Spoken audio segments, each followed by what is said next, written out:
Ako po si Ma'am Baby, house parent po dito sa LM, retiree po, tapos nagtuloy-tuloy pa ako na nag-volunteer dito sa LM.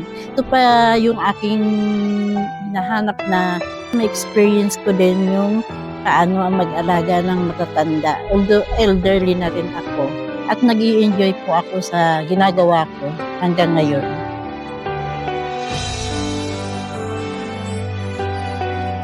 Nag-i-enjoy po ako bigay ng serbisyo dito sa mga lolo't lolo natin. Yung aking taus-pusong paglilingkod sa kanila at nandun na rin yung pagmamahal, pagkalinga sa mga matatanda.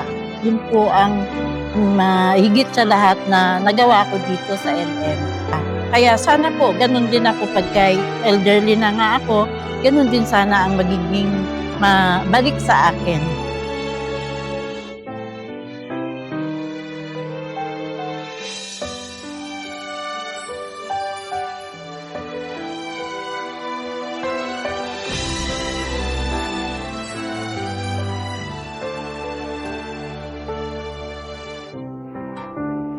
Hello po, ako po si Mate at kasalukuyan po akong naka-assign sa Rotary as a house parent po. Masaya po akong pinaglilingkuran ng ating mga lola dito sa Rotary. Meron din pong hindi natin maiwasan na ang mga lola po natin sa Rotary na hindi nila ma-realize hanggang sa ngayon kung bakit sila dito sa institusyon na to.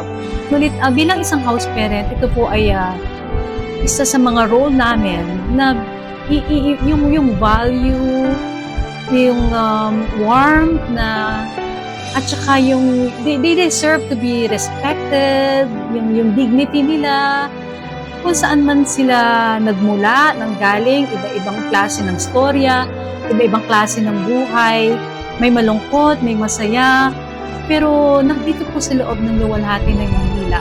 Talagang people come and go. Pero yung attachment po namin sa lola hanggat maaari po kung kaya namin pero hindi namin kinakaya na talagang ganun yung ano namin sa kanila, kung anong kahalagahan, kung bakit maaring pinag-adya ng Diyos na sila ay magkasama-sama dito. Yung value lang nila, i-cherish lang yung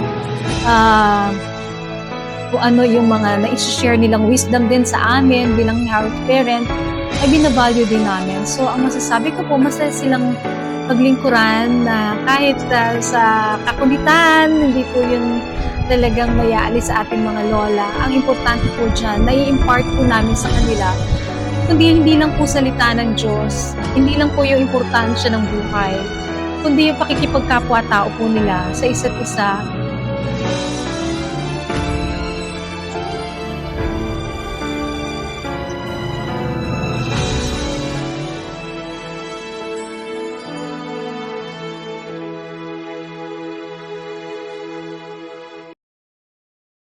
Bawat awit sana'y nababatid sa aking tinig, himig ng pag-ibig sa lalim nitong gabi.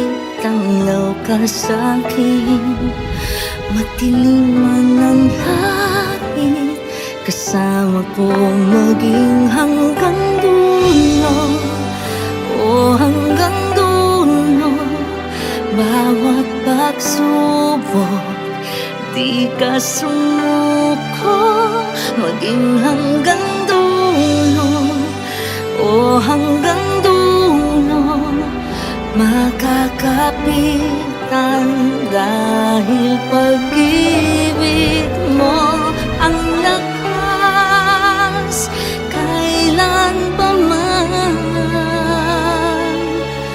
Hanggang sa dulo.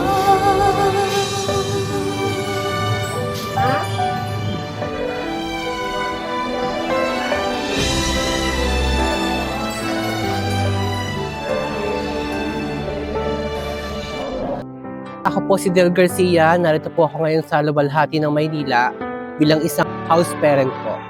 Gusto ko po silang paglingkudan, hindi lang dahil na nandito ako, kundi dahil nagsisimbolize sila sa akin para bilang isang ina. Lumaki po ako na may ibang kinikilalang magulang. Hindi, may mga bagay na pagkakamali po ako ng mga nagawa. Ngayon po, parang instead na ilibing ko yung sarili ko sa mga bagay na nasaktan ako at nakasakit ako at binagawa akong hindi ka nais-nais, ginawa ko pong isang sangkalan iyon para i-push ang sarili ko na makapaglingkod sa mga aged natin. Tulad po dito, sinasabi ko nga po na hindi lang po dahil sa kailangan ko, kundi dahil din po sa, kumbaga, i-share mo yung mga sa kanila na kahit sa kanila ay walang nagmamahal, inabandon sila ng ibang pamilya nila, ibigay mo sa kanila yung nararapat na pagmamahal. Ako po si Angelina Wael Madarang. Isa po sa natutuwa ako ay sapagkat meron pong akong bahay na natirhan. Meron po akong nakasamang mga katulad kong matatanda. At kahit papano po, hindi ko na iniisip kung anong kakainin ko o kung saan ako matutulog. Hindi katulad ng dati na sa daan lang ako natutulog nung nagkaroon ng COVID. Si Yorme Isko Moreno Dumagoso ay isang mabuting tao. Hindi lamang mabuting tao, kundi mabuting naglilingkod sa mga tao ng Maynila. Pero higit po sa lahat, napakalapit po niya sa mga matatandang katulad namin. Kaya po hindi niya pinalilimutan na dumalaw dito po sa amin, lalo na pag birthday niya, saka birthday ng anak niya. Pang-5 taon na niyang pupunta ngayon. Imagine, simula nang dumating ako, dumadalaw si Yorme dito sa amin. Ang sabi po niya, ay, ang lola ko, ang ganda, naka-makeup siya ngayon. Para sa'yo, Yorme Isko Moreno Dumagoso, saludo ko sa'yo sa pagmamahal mo sa mga matatandang katulad ko. Maraming salamat po. Unang-una po, nagpapasalamat kami sa pamunuan ng lungsod ng Maynila. Lalo na ngayon, punong-puno kami ng pag-asa dahil sa bagong halal na alkalde. Naniniwala kami na isa sa magiging programa niya ang pagbibigay ng pagkakataon upang muli kaming maging mga produktibong miyembro ng ating lipunan. Na muli kaming mabibigyan ng pagkakataon upang makihalubilo, makapaghanap buhay, at muling ibalik ang dignidad namin bilang tao. Sapagkat mula po nang kami mawala ng pamilyang sumusuporta, walang pamilyang nangangalaga, aminado po kami na nabawasan ng aming dignidad. Pero maraming salamat sa ganitong uri ng institusyon, tulad ng Luwalhati ng Maynila, na unti-unting gumagawa ng paraan nang sa ganoon matulungan kami at muli kaming maging produktibo. Parang dalangin, tininig ng langit, at kailanman hindi mag-iisa. Dahil narito't kasama